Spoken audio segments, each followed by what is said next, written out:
एकत्व के बोध पर ही ये सारे सद्ग्रंथ बन चुके हैं कि आखिर वो एकत्व का बोध है क्या। एकत्व जो शब्द ही अपने आप को ये दिखा रहा है कि वहाँ एक तत्व ही रह जाता है, दूसरा कुछ नहीं, दो नाम की चीज़ ही नहीं। वहाँ जितनी भी ये है सब उसी में, वहाँ दो जब नहीं है तभी तो एकत्व है, दूसरा कोई नहीं होगा तभी तो एकत्व होगा। तो ये क्षमताएं इसे दिखाने की केवल मात्र अवतारी में होता है, युग पुरुष में होता है। जो अमर पुरुष आता है इस धरती पर, भगवद अवतार होता है इस धरती पर, जब इस एकत्व का बोध होता है। जिनको भगवान स्वीकार करता है अपने भक्तों में और जो तत्वज्ञान प्राप्त करते हैं उनको ये एकत्व का बोध होता है।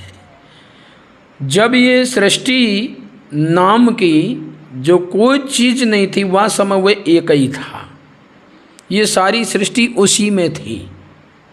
जड़ चेतन जो कुछ आपको इन आँखों से दिखाई दे रहा है, ये सब का सब द्वैतवाद या द्वय तब स्टार्ट हुआ है जब सृष्टि चालू हुआ है। भगवान ने अपना संकल्प के द्वारा एक से दो पैदा किए। अब उसी में एकत्व जैसे दिखाना भगवान का ये तत्व ज्ञान जो है, जो इस सृष्टि में हम द्वैत में फंस गए हैं। मानी एक थे दो, दो से चार, चार से, मानी आज देख रहे हैं कि इतना बढ़ गया है सृष्टि, जो इसका आंकलन करना हमारे आपकी बस की बात नहीं है। इसका केवल परमात्मा ही इसका सही रहस्य बताता है। तो जब तत्व ज्ञान भगवान जी देते थे हर युग में ही, चाहे सतयुग हो, द्वापर हो, त्रेता हो, चाहे अपना ये वर्तमान कलयुग हो, जब भगवद अवतार इस धरती पर आता है तो अपने निजी जन भक्त जनों को एकत्व का बोध कराता है। और वह एकत्व के बोध से ही मालूम होता है कि भगवद अवतारी है। यह सृष्टि की हर चीज को अपने में विलय करके और वहाँ एक परमात्मा, मात्र एक परमात्मा रह जाता है। माने द्वैतता वहाँ खत्म और वहाँ एकत्व चालू। एक तत्व माने एक तत्रूप शब्द, शब्दरूप तत्व, केवल परमात्मा रहता है। उसी में सारी सृष्टि, उसी में आदि शक्ति, उसी में ब्रह्मा शंकर इंद्र, उसी में देवी देवता, उसी में 84 लाख योनियाँ का जो भी सब ये 5 पदार्थ जो भी कुछ है उसी में विलय, उससे अलग कुछ नहीं। ये जो बोध होता है, ये बोध होता है जिसको, वह वास्तव में एकत्व का बोध देखकर उस भगवान का ही बन जाता है। एकत्व के बोध में मानी सारी द्वैतता का वहाँ समाप्ति हो जाती है। परमात्मा परमेश्वर जब अपना असली परिचय देता है तो वो परिचय भी उसी से मिलता है। वे परिचय भी केवल एक शरीर ही देगी एक युग में, दो नहीं। जिनको एकत्व का बोध करा दिया वह भी नहीं उसे करा सकते। कोई भी भक्त जन को एकत्व का बोध करा दिया है भगवान ने, वे किसी को एकत्व का बोध नहीं करा सकते। उनमें क्षमता नहीं है, भक्त में नहीं है क्षमता। भाई कोई कहे दे अभी कि आप लोगों ने, भक्त जनों ने आपके संत ज्ञानेश्वर स्वामी सदानंद जी से एकत्व का बोध किया है, हमको करा दीजिए, तो ये संभव नहीं है। क्योंकि वे विषय एकमात्र अवतारी का ही है, दूसरा कोई उसे करा नहीं सकता है। वो करावे परमात्मा, वो अवतारी उसको करा सकता है, परंतु जिसको हुआ है वह भी नहीं करा सकता, उसका बोध नहीं करा सकता। क्योंकि सृष्टि का लय विलय कैसे करेगा, सृष्टि को उत्पन्न कैसे करेगा, सृष्टि को लय विलय कैसे करेगा। माँ तो जब एकत्व का बोध होता है तो पहले अपने से पूरी सृष्टि को निकालते हुए दिखाता है। जहाँ से सृष्टि चालू हुई है वहाँ से निकालता हुआ कि ये आदि शक्ति, मूल प्रकृति, अव्यक्त मूल प्रकृति महामाया कैसे पैदा हुई, उसने ये त्रिशक्ति कैसे बनाई, ये 3 देवता कैसे बनाए, 3 गुण कैसे पैदा हुए, आगे इसमें जड़ चेतन जो दोनों हैं वो कैसे जड़ पदार्थ बना, कैसे पिंड की रचना हुई, कैसे इसमें जीव प्रवेश किया, कैसे फिर इसमें सारी इंद्रियों का चालन संचालन हो रहा है, पिंड और ब्रह्मांड का कैसे कैसे मतलब स्थिति बनाई, और फिर वही नकल से दोबारा वापस अपने में विलय करते हुए ये जो बोध कराया जाता है, वहाँ जाकर फिर एक परमेश्वर रह जाता है, दूसरा कोई नहीं। सृष्टि का कर्ता भरता हरता एकमात्र परमेश्वर, वो भी तत्रूप शब्द, शब्दरूप तत्व। कोई शरीर नहीं रह जाता है, वहाँ कोई आकृति शरीर नहीं है। जो आप अपने मन बुद्धि चित्त अहंकार इंद्रियां सबसे जो सोच रहे हैं विचार रहे हैं, वह सब चीज़ मां रह ही नहीं जाता है। मां किसी भी प्रकार का विषय वस्तु व्यक्ति स्थान कोई भी चीज़ वहाँ नहीं रह जाता है, वहाँ एकमात्र परमात्मा परमेश्वर भगवान रहता है। उसमें सारी सृष्टि विलय होती, एकत्व तुरंत उसी से द्वैत। जैसे एकत्व इधर एकत्व दिखाई देगा, इधर फिर दिखाएगा तो द्वैत भी, उसी से सारी सृष्टि निकलती हुई तुरंत। ऐसा नहीं कि मतलब ये सृष्टि नष्ट होगी तब बताएंगे, भगवत अवतारी ऐसा थोड़ी करता है। तुरंत सारी सृष्टि को अपने में लय विलय, आप भी उसी में विलय, उसी में आपका भी लय विलय हो जाएगा। सब कुछ मां दृश्यवान खत्म, कोई दृश्य वहाँ नहीं, केवल एकमात्र वहाँ तत्रूप शब्द शब्द रूप तत्व भगवान के सिवाय, परमात्मा परमेश्वर खुदा गॉड अल्लाह ताला के सिवाय दूसरा वहाँ कुछ नहीं रहता। उसे एकत्व का बोध कहते हैं, और इस बोध कराने के लिए ही भगवद अवतार आता है, अपना परिचय पहचान इसी से देता है। यदि ऐसा कोई भी करा दे, कोई का मतलब ऐसा थोड़ी कि चाहे जो करा देगा। माने भगवान श्री कृष्ण जी महाराज ने भी मतलब श्रद्धा नहीं बन रही थी अर्जुन की, तो अर्जुन से भी ऐसे ही कह दिया कि भाई तू तत्वदर्शियों से जाकर पूछ, इससे उन महात्माओं से जाकर पूछ, वो बताएंगे आपको। तो वो कहाँ गया अर्जुन, कौन के पास गया, कौन ने बताया? द्वापर में एक भगवान श्री कृष्ण के अलावा दूसरे ने ये एकत्व का बोध नहीं कराया किसी को। अब अर्जुन ने किया ये, तो ये थोड़ी कि अर्जुन ने और सभी को बहुतों को करा दिया हो। भगवान से ज्ञान प्राप्त किया हुआ ज्ञानी भी एकत्व का बोध नहीं करा सकता है, क्योंकि ये परमेश्वर के एक अपना निजी कोठा है, ये रिजर्व है परमेश्वर के लिए, परमात्मा के लिए आरक्षित है, सुरक्षित है। ऐसे कोई दूसरा नहीं दे सकता है। इसे ही तत्व ज्ञान कहते हैं। तत्व ज्ञान जब होगा तो निश्चित है कि आपको एकत्व का बोध जरूर होगा। एकत्व का बोध में ही भगवत दर्शन है, एकत्व के बोध में ही भगवत दर्शन है। एकत्व का बोध हुआ नहीं तो भगवत दर्शन हुआ ही नहीं, भगवान का दर्शन हुआ ही नहीं। क्योंकि एकत्व का बोध इतना जटिल विषय है कि इस पर वेद शास्त्र पुराण रामायण गीता सब में लिखा तो गया है, केवल लिखा गया है। अब उसका प्रैक्टिकल कराने के लिए अवतारी की जरूरत होती है। अवतारी के सिवाय इसे कोई नहीं करा सकता है। तो एकत्व बोध क्या है? तो एकत्व बोध भगवत प्राप्ति का ही नाम एकत्व का बोध है। जा दिन भगवत प्राप्ति होगी, जैसे जीव सन्मुख होगा, जैसी सन्मुख जीव होता है, सन्मुख जीव होए मो जबही जन्म कोट अगना से तबई। माँ कर्म भी नहीं रहेगा, माँ क्रिया भी नहीं रहेगा, माँ कुछ भी नहीं रहेगा। वे बोध जब होगा तो आपको ये दिखाई देगा मैं पाप मुक्त हूँ, मैं कर्म मुक्त हूँ, मैं बंधन मुक्त हूँ, सबसे मुक्त हूँ, सारी जो कुछ है आपका, जितने भी संबंध हैं, माता पिता भाई बंधु रिश्ते नाते, जो भी जो जिम्मेदारी आप लिए हुए, सारी जिम्मेदारियों से माँ मुक्त। क्योंकि माँ आपका अस्तित्व ही उसी में विलय हो जाएगा, माँ दूसरा रहेगा ही नहीं। तो आपकी ये सारी जिम्मेदारियां माँ समाप्त हो जाएंगी। जब माँ सारा कर्म ही समाप्त हो रहा है, सारा कर्म ही समाप्त हो रहा है, तो माँ सृष्टि का विधान है क्या?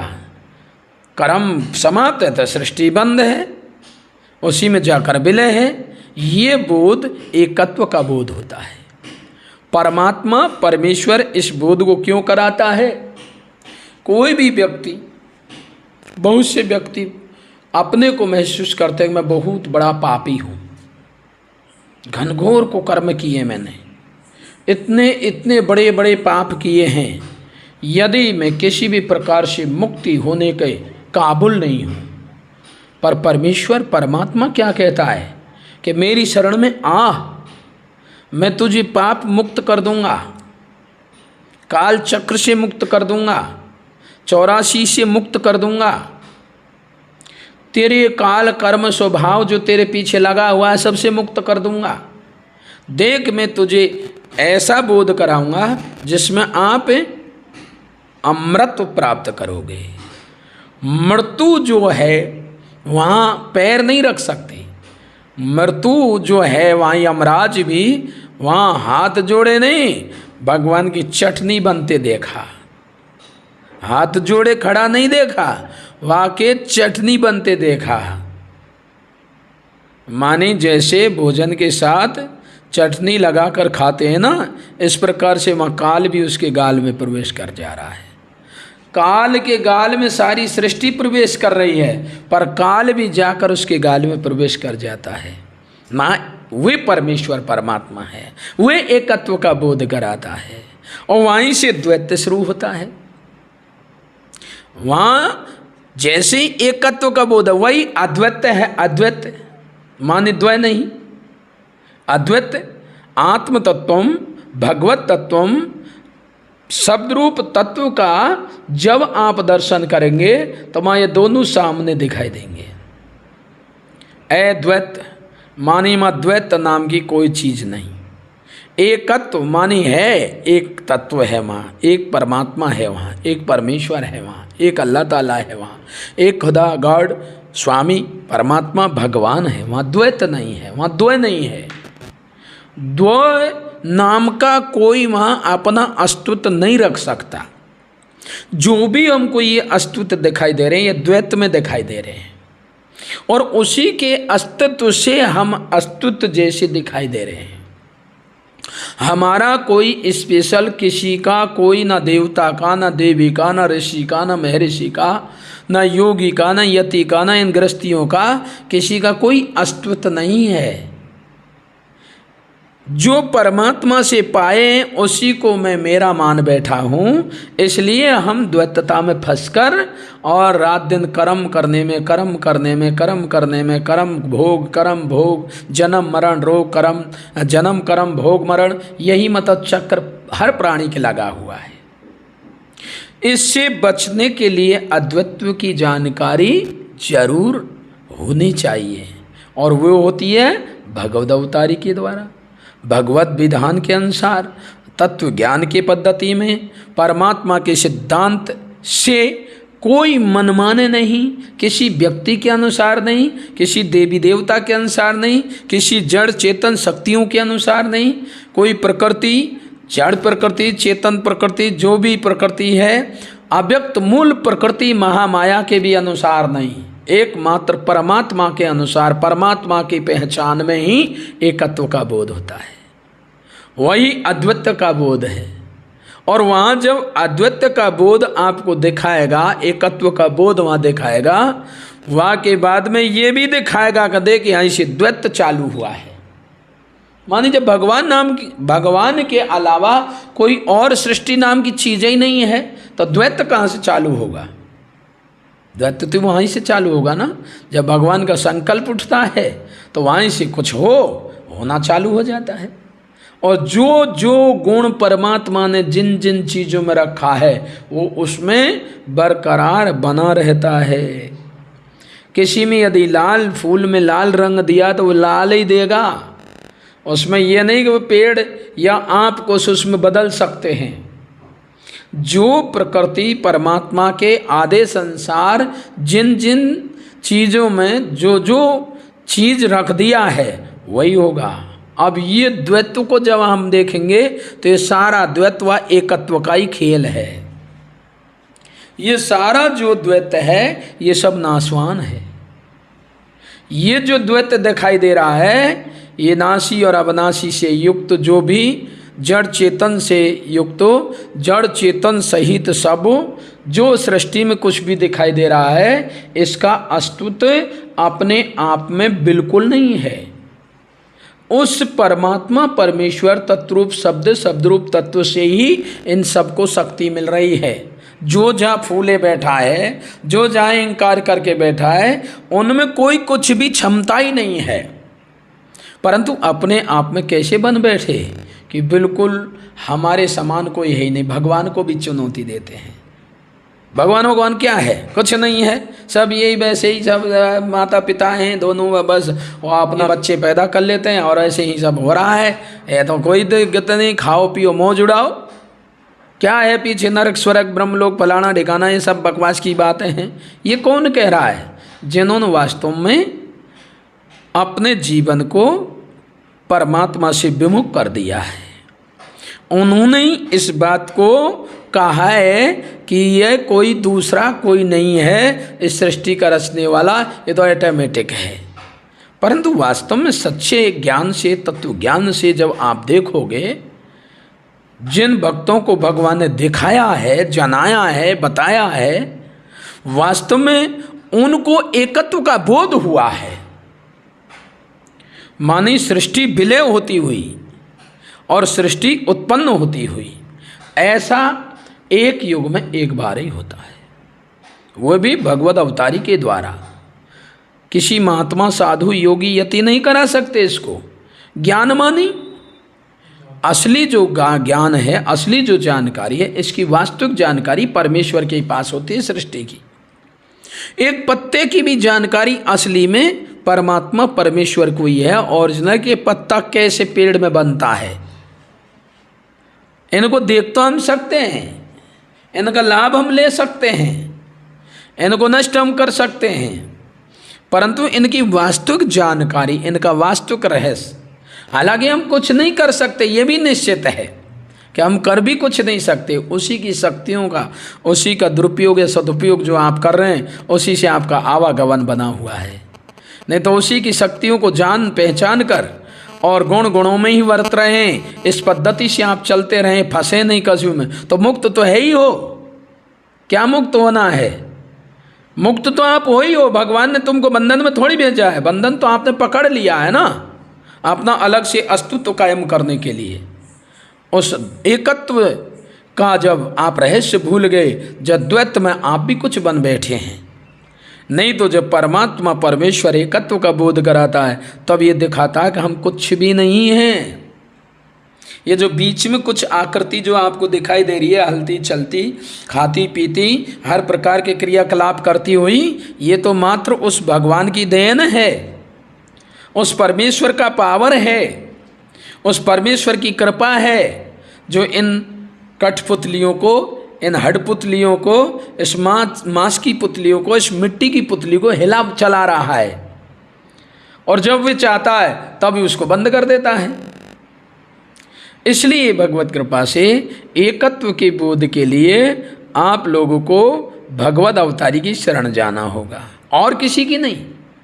भगवत अवतार के बारे में जो संदेशा देने के लिए भगवान अपने भक्त जनों को इस धरती पर जगह जगह भेज रहा है, तो वो संदेशा दे रहे हैं कि आप उससे जुड़िए, मूल से। शाखा प्रशाखा नाना प्रकार की पत्तियां, इनसे डालियों से क्यों लटके फिरे हो? आपको उस एकत्व से जाकर मिलना है, जहाँ में जाकर आपका अस्तित्व वहाँ कायम रहे, आपका अस्तित्व नष्ट नहीं होगा। नष्ट तो अब हो रहा है, कभी आप आदमी बन के अस्तित्व बना रहे, कभी फिर 84 लाख योनि में कुत्ते भैंस बकरी नाना प्रकार के जो बन के अपना अस्तित्व बना रहे हैं, और वह मिटता जा रहा है। जैसे आप बनाते जा रहे हैं वह मिटता जा रहा है, जैसे बनाते जा रहे जैसे मिटता जा रहा है। और जैसे ही आप मिटाना चालू करें अपने को, तो आपका अस्तित्व बनता जा रहा है। हनुमान जी का अस्तित्व कहाँ मिट गया बताओ? क्यों भाई? क्योंकि वह ने अस्तित्ववान से अपना अस्तित्व जोड़ दिया, अपनी सारी क्षमताएं उस एकत्व से जोड़ दिया, उस परमेश्वर से जोड़ दिया जहाँ से ये सृष्टि उत्पन्न हुई है। जब उसी से जोड़ देते हैं तो फिर हमारा अस्तित्व भी इस दुनिया में वो कायम रख देता है। ऐसा कौन है धरती पर जो भगवान का भक्त हो और उसका अस्तित्व खत्म हो गया हो? नहीं हुआ। ये स्थूल शरीर मिला, वे भी एक शरीर थी वह टाइम, अब हजारों हजारों शरीर हनुमान जी की रखी हैं, पत्थर की बनकर हजारों हजारों शरीर रखी हैं। कहाँ उसका अस्तित्व मिट गया? उसके कौन परिवार का अस्तित्व मिट गया? सबको खोज खोज के लोग उनकी निकाल रहे हैं बातें। उसकी माँ कहाँ थी, उस कैसे वो उत्पन्न हुआ, कैसे कौन का पुत्र था, ये है, सारी बातें खोज के निकाला जा रहा है ना। क्यों भाई? क्योंकि उसके अस्तित्व को अस्तित्ववान कायम रखता है, यहाँ भी और वहाँ भी। वहाँ अमृत में प्राप्ति हो जाती है जीव को, यहाँ शरीर से भी कायम रह जाता है।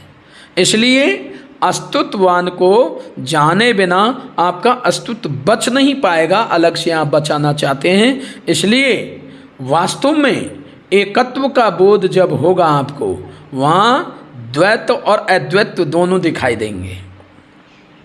भाई द्वैत माने दो, अद्वैत माने जहाँ मात्र द्व नहीं एक, तो एक रहेगा, वही तो एकत्व का बोध है ना। यही तो, यहाँ ही तो मुक्ति अमरता है ना, यहाँ ही तो आपका सारे बंधन खत्म है ना, यहाँ ही तो सारी सृष्टि का बंधन, यहाँ से सारे के सारा मुक्ति अमरता वहाँ आपको ऑटोमेटिक उस बोध में ही दिखाई देगी। परंतु फिर उस परमेश्वर के वचन के अनुसार आपका जो ये जीवन है ये रहे चलेगा। तो जैसा एकत्व का बोध आपको हुआ है, ऐसे ही उसमें जाकर विलय हो जाएगा। लास्ट शरीर छोड़ेगा तो आप उस अमृत को देखे हो, उस एकत्व को देखे हो जहाँ द्वैत नाम की कोई चीज़ नहीं है। माँ बंधन मुक्ति दोनों ही जहाँ जाकर समाप्त, ज्ञान अज्ञान भी जाकर समाप्त, वहाँ गुरु शिष्य का भी संबंध वहाँ समाप्त। मानी माँ द्वैतता का कोई भी जो द्वैत शब्द है वो वहाँ जाकर समाप्त हो जाता है, और वहाँ एकमात्र परमात्मा का ही मैं रह जाता है, और दूसरा कोई मैं करने वाला माँ मैं रह नहीं पाएगा। उसी का नाम एकत्व का बोध है, उसी का नाम अद्वैत तत्वम की प्राप्ति है। और जब उससे सृष्टि निकलती दिखती है तो वहाँ से द्वैत स्टार्ट हो जाता है। एकत्व से एकत्व का बोध जब होगा तो वहाँ से ही आपको अद्वैत भी दिखाई देगा, अद्वैत से भी द्वैत की उत्पत्ति दिखाई देगी। और जब द्वैत द्वैत द्वैत द्वैत द्वैत बढ़ता जाएगा तो फिर उसमें जैसे जीव फिर भगवान के पास जाएगा तो वह द्वैत को समेटकर एकत्व में आकर मानी अद्वैत रूप धारण करेगा। वे एकत्व और अद्वैत शब्द दोनों एक ही के साथ है। माने अद्वैत माने जहाँ द्वय नहीं, एकत्व माने एक ही रह गया हो तो वहाँ द्वय नहीं। और उसी से द्वैत जो हमको ये सकल सृष्टि दिखाई दे रही है, द्वैत से द्वैत से द्वैत से द्वैत बढ़ता चले गया है।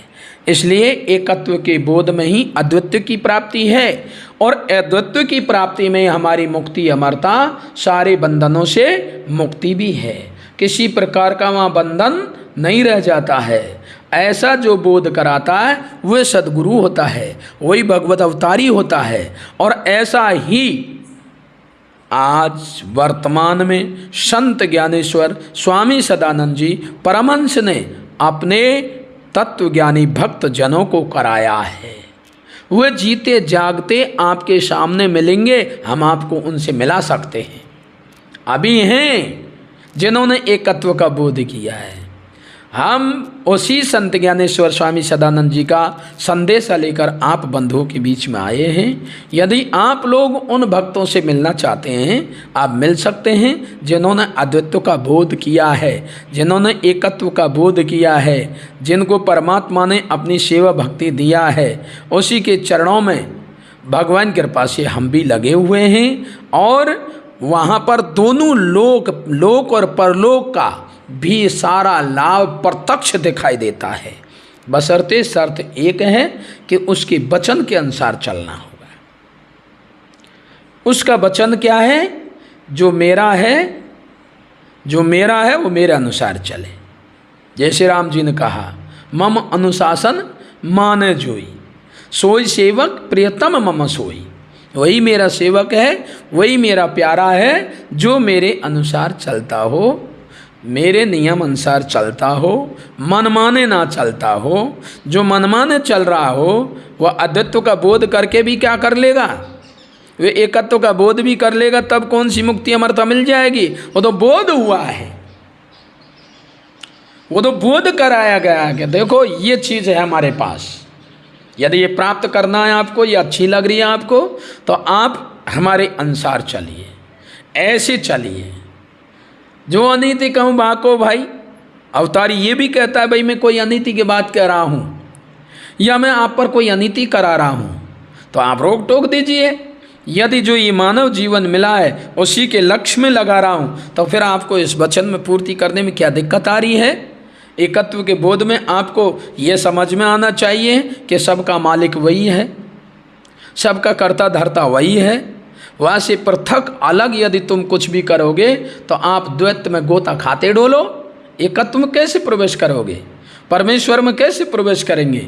और अमर पुरुष तो वही है, अमरता तो वही दे सकता है, दूसरा तो कोई नहीं दे पाएगा।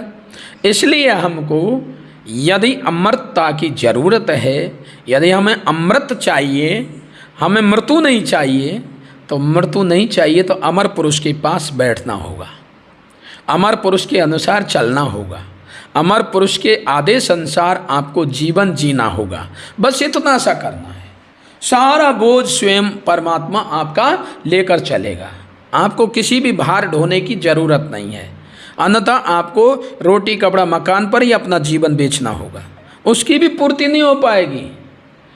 तो मेरे भाइयों, वास्तव में हम तो आपको यही संदेश देना चाहते हैं कि आप लोग कल की अवतार भगवान प्रभु श्री सदानंद जी के चरणों में आप आइए, उनके आश्रम हैं और उन पर आकर आप इस एकत्व के बोध के बारे में जानकारी लीजिए।